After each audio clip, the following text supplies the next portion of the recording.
Bonsoir à tout le monde, nous voici pour une nouvelle interview au monastère des Sœurs Bénédictines de Babété dans le diocèse de Bafoussam. Nous voici avec une nouvelle personne, une illustre religieuse qui sait faire son travail dans l'accueil, dans l'accompagnement. Elle représente la façade du monastère. Bonsoir ma sœur. Bonsoir mon père. C'est un plaisir de vous rencontrer. Pouvez-vous décliner votre identité pour que tous ceux qui nous accompagnent puissent savoir qui vous êtes? Merci mon père. Je suis la sœur Solange Lambo, à Diomela, natif de Babété. Et quelles sont vos fonctions dans le monastère? Comme j'aime le dire, je suis moniale, c'est ma fonction dans le monde. Oui. Et je suis en service à l'hôtellerie où j'accueille les gens qui viennent pour la retraite, des personnes en difficulté qui viennent se faire écouter.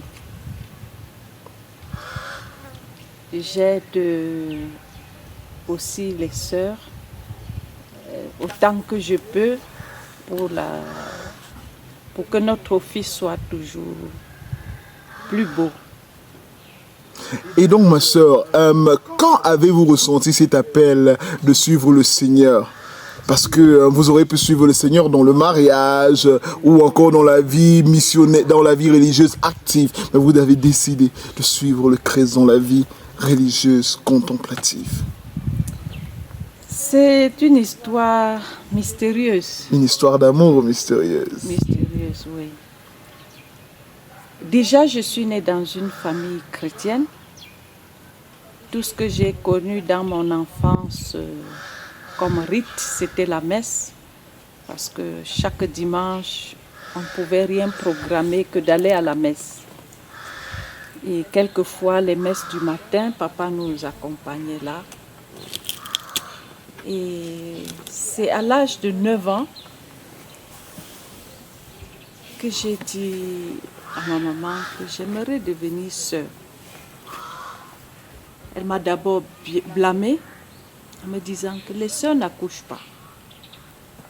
À cette réponse, je me suis aussi bien fâchée en lui disant « Si tu m'empêches de devenir sœur, même dans le mariage, je ne vais pas faire d'enfant et je veux voir ce que tu vas faire. » Elle m'a encore bien fouettée.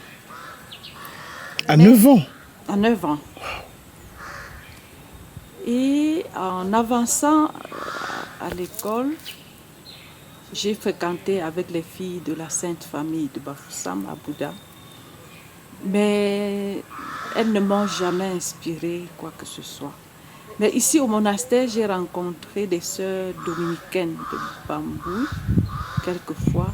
Et leur habillement me mettait hors de moi-même. Il y avait une deuxième congrégation, les sœurs d'Emmanuel presbytériennes. Elles me plaisaient beaucoup et c'est toujours ici que je les voyais. Bon, et je me plaisais à dire à mes camarades, si je vais devenir sœur, ce n'est pas la qualité là où on fréquente là. J'irai au monastère parce que là, je sens que c'est quelque chose de sérieux, mais sans vraiment imaginer ce que je pouvais trouver là-dedans. Et à 15 ans, il y a une famille qui a commencé à me côtoyer, me présenter leur fils. Et à 16 ans, j'ai commencé à être troublée. Je ne savais plus s'il faut devenir religieuse ou s'il faut aller dans le mariage. Et c'est en 93 où je composais le CAP que tout a basculé.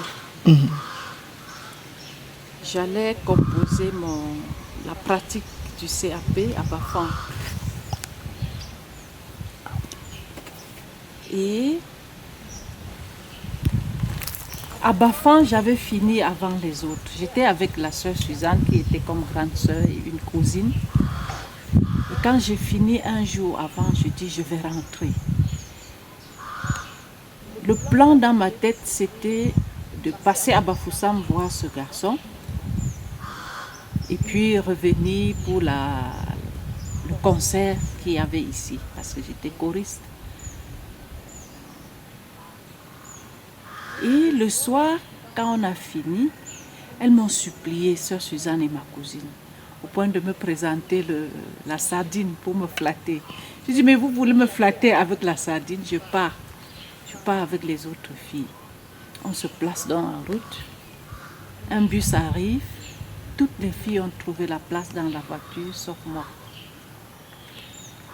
J'ai compris qu'il fallait rentrer dormir. Je ne pouvais pas prendre une voiture toute seule. Et quand je rentre, je dors, le plan de Bafoussam était tombé. Je suis donc venue pour le concert. Après le concert, vers minuit, je dis donc à la mère Joséphine, il est comme ça, je ne rentre pas à la maison. J'ai dit à maman que je vais rester 2 semaines au monastère avant de rentrer. Je n'avais rien dit à papa parce qu'il n'avait pas de problème à ça. Alors c'est à la fin du concert donc je dis à papa, j'ai arrangé avec la maman, je prends 2 semaines avant de revenir. Au bout d'une semaine dans le monastère,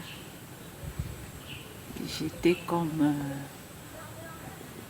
tombée des nues, je ne voyais plus rentrer. Et c'est comme ça que j'ai écrit en famille pour dire, je ne vois plus que je vais rentrer. La maman a commencé sa folie, sa grande folie. Chaque jour, elle venait ici faire des problèmes. Oh là là. Donc c'est un peu ça. Le début d'une nouvelle aventure a commencé donc en 93. Quand je dis au bout d'une semaine, tout a basculé, j'ai commencé à pleurer chaque jour. Je me voyais que les 16 ou les 17 premières années de ma vie, j'étais dans des ténèbres opaques, quoi. Mm-hmm. Et que je commençais à voir une lumière, il ne fallait plus quitter cette lumière. Donc, c'est comme ça.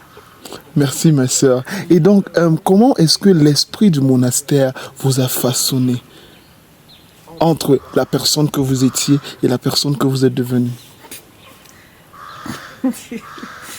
Je ne sais pas trop, mais je sais que j'étais une petite fille très joyeuse. Et je ne vais pas parler de la délinquance, mais j'étais très enthousiaste à tout. À tout.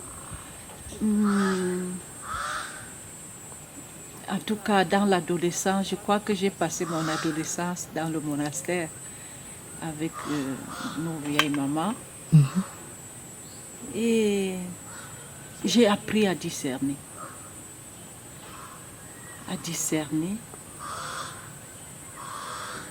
Et je peux dire que c'est la chose qui me garde jusqu'aujourd'hui. Parce qu'il y a eu des moments de lâcher prise, quoi. Mais c'est ce discernement qui m'a... Justement, je voudrais revenir donc sur ces moments de lâcher prise, ces moments de nuit obscure, comme nous parle Saint Ignace de Loyola. Comment avez-vous fait pour les dépasser? Quels ont été vos secrets? Et comment le Seigneur vous les a révélés? Il n'y a pas longtemps, je disais, c'est lui qui conduit tout. Il sait comment il prend chacun et le mène pas à pas. Je ne saurais pas décrire que voici comment j'ai fait. Mais je vois sa main, que même si tu veux t'égarer, c'est lui seul qui sait comment il te ramène. Parce qu'il y a eu des moments forts où je pouvais quitter. Sans vouloir entrer trop dans les détails, pouvez-vous nous donner un exemple? Il y a un petit détail. Il y a un monsieur qui arrive ici, un monsieur Babété, oui, un commissaire qui arrive ici à Babété. Très fortuné. Et en convalescence, Il fallait donc, les supérieurs disent, c'est un Babété qui est venu, ils ne savent même pas que nous sommes ici, donc il faut le mettre au petit soin. Oui. On nous envoie donc, on va laver ses habits, on va laver ses chaussures. On va, comme il était en convalescence, il n'y a pas beaucoup de force. Quelquefois, il fallait apporter à manger dans la chambre. Oui. Ce monsieur a commencé à dire, mais je te trouve, tu peux être ma femme. Oh mon Dieu! Vous m'intéressez, ma soeur. Allez-y, allez-y, allez-y. Vous pouvez être ma femme. Alors, dans ma naïveté, je croyais qu'en faisant un peu de la catéchèse, il Ça pouvait allait durer. lâcher. Mais j'ai vu la main du diable. Plus tu lui parles pour le ramener, c'est comme le sangsue qui pénètre ta Oui. peau. Je suis allée jusqu'à lui proposer ma petite sœur. Il m'a dit non, C'est toi que ta je veux. sœur n'a pas l'éducation que tu as. J'ai dit mais j'ai quelle éducation? Alors ça m'a tellement bouleversée que je suis allée chercher dans la Bible, puisqu'il avait une femme avant. Ok. J'ai cherché dans la Bible de savoir ce que la Bible dit de la polygamie. Quand j'ai lu ça, bouleversée, un jour je m'étais fâchée, pleurée. J'ai dit, je ne vais pas recommencer aujourd'hui à discerner. J'ai déjà discerné jusqu'à trouver. Mais je ne pouvais rien dire aux supérieurs parce que je sentais qu'en leur disant, elles vont croire que c'est moi qui suis allée l'attaquer. Parce qu'une jeune fille avec toutes ses forces, j'étais très, très fine. Alors j'ai dit à une consoeur qui m'a donné ses conseils, on a caché comme ça. Mais c'est seulement le jour où j'ai dit à la supérieure que j'ai trouvé la paix. Et j'ai compris qu'il ne faut pas dévier le chemin. Elle est supérieure parce que le Seigneur l'y a mise. Voilà. Mais ce n'était pas par méchanceté que je ne lui disais pas. Oui, bien sûr. Je craignais. On a parfois peur, on ne sait pas les représailles. Voilà. Oui, parfois on a tellement peur des représailles qu'on s'enferme et on ne trouve pas de solution. Mais je pense que cette expérience est bonne parce qu'elle me donne de comprendre que le supérieur est d'abord là pour nous aider. Oui.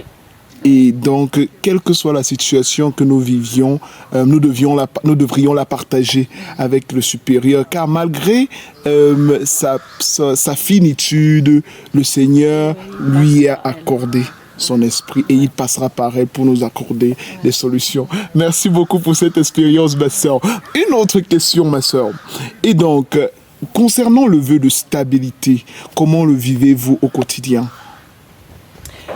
La stabilité, c'est vrai que beaucoup de gens nous disent « vous êtes condamné à être sur place ».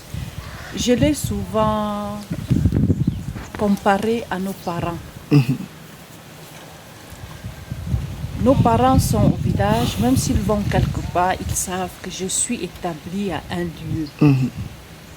Et que quand je mourrai, je serai enterrée. C'est comme ça que moi je vois d'abord la stabilité monastique. Oui. Être fidèle à une communauté, d'autres vont dire se sentir appartenir à une communauté. On peut aller à Washington, on peut aller à Mars, mais on sait, this is where I belong. J'appartiens à cette famille. Et donc, ma sœur, dans la gestion des tensions communautaires, comment le vivez-vous? Je vous prends un simple exemple. Pour nous qui sommes dans les communautés apostoliques, nous pouvons avoir un souci avec un frère. Mais le supérieur, au bout de cela, pourra vous changer de communauté et les tensions s'apaiseront et peut-être vous serez encore remis ensemble et là, vous aurez la possibilité de mieux vous comprendre. Mais avec vous, avec ce vœu de stabilité, lorsqu'il y a conflit, vous êtes dans la même communauté, vous devez vous revoir. Et donc, parfois aussi, on dit, lorsque on vit des tensions, c'est parfois mieux de s'éloigner pour comprendre et revenir. Mais vous, avec ce vœu de stabilité, vous êtes sur place, comment vous faites pour gérer parfois ces tensions et ramener la paix et regarder l'autre encore avec le visage du Christ? Ça, c'est un défi au quotidien. Bien sûr. Un défi au quotidien. Et les conflits trouvent leur solution dans la volonté de chacun à se convertir. Je résume ça en ça. Et si une partie a cette volonté de se convertir et l'autre côté se braque, ça devient très difficile, mais pas impossible. Bien sûr.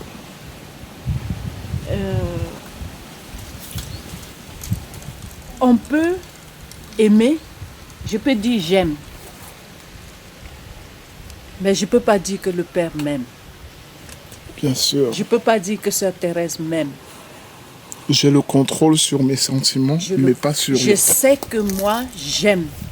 À partir de ce que je peux, qu'est-ce que je peux sacrifier au nom de mon amour que j'apporte à une telle personne. Et donc, il n'y a que cet amour. Comment je me sens aimée par Dieu. Et je vais plus loin en disant, on peut se sentir aimé par les autres, mais toujours faire l'effort à ne pas en être dépendant de cet amour des autres. Merci. Parce que si Très on est important. dépendant de l'amour des autres, on peut ne plus rien faire. Parce que si les autres détournent leur regard, on ne va plus rien faire, on ne va plus vivre. C'est vrai. Et ça, c'est mon souhait de tout le jour. De savoir que je suis seule. Mais de savoir que les autres sont là en même temps. Dans cet aspect érémitique et cénobitique en même temps. Voilà. Merci beaucoup, ma sœur. Maintenant, une dernière question. Que pensez-vous serait comment dire, le frein maintenant à ce que les jeunes d'aujourd'hui entrent dans la vie monastique? Et comment résoudre ce souci?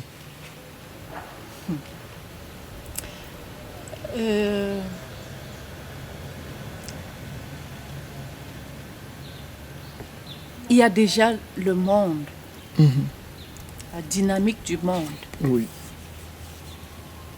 ne permet plus aux jeunes de penser à l'être suprême. Les flatteries du monde, le plaisir, l'avoir, se fait un nom. Ça, c'est la première chose qui freine beaucoup les jeunes. Oui. Maintenant, il y a le facteur interne au monastère. Et ça, c'est ma lecture. La colonisation est partie avec l'évangélisation. Et les effets dans notre monastère aujourd'hui, peut-être dans d'autres monastères aussi, elles sont grandes. Et une prise de conscience est nécessaire pour repartir. Qu'est-ce que j'ai reçu et comment le transmettre sans oublier que moi, je suis un univers inexploré. Si je n'explore pas mon univers, je vais ignorer et puis on va aller comme ça à l'aveuglette. Merci beaucoup, ma sœur. Donc, dernière question. Que pouvez-vous donner, que pouvez-vous dire à une jeune fille qui souhaiterait entrer dans la vie religieuse ou la vie monastique et la vie monastique? La jeune fille, première chose, si elle aime Dieu, c'est même l'essentiel. Tu aimes Dieu, les autres choses iront de soi. Iront de soi. Bien sûr, iront de soi, oui. Et ce courant aujourd'hui que les gens n'aiment pas trop entendre. Connaître son histoire, l'assumer, l'accueillir, l'assumer, et puis le mettre à l'autel du Seigneur. mettre à l'autel du Seigneur. Ouais. Merci beaucoup, ma sœur. Donc, merci beaucoup à la sœur. Excusez-moi, ma sœur, j'ai tellement de noms à retenir maintenant. Merci à la sœur Solange pour son accueil, pour son écoute, pour sa réponse en nos questions. Nous nous retrouverons une prochaine fois dans le monastère de Babété avec d'autres surprises. Merci beaucoup, ma sœur. Dites au revoir à tout le monde. Saint-Esprit, embraser les nations. Viens Saint-Esprit sur cette génération. Viens Saint-Esprit, embraser les nations. Viens Saint-Esprit sur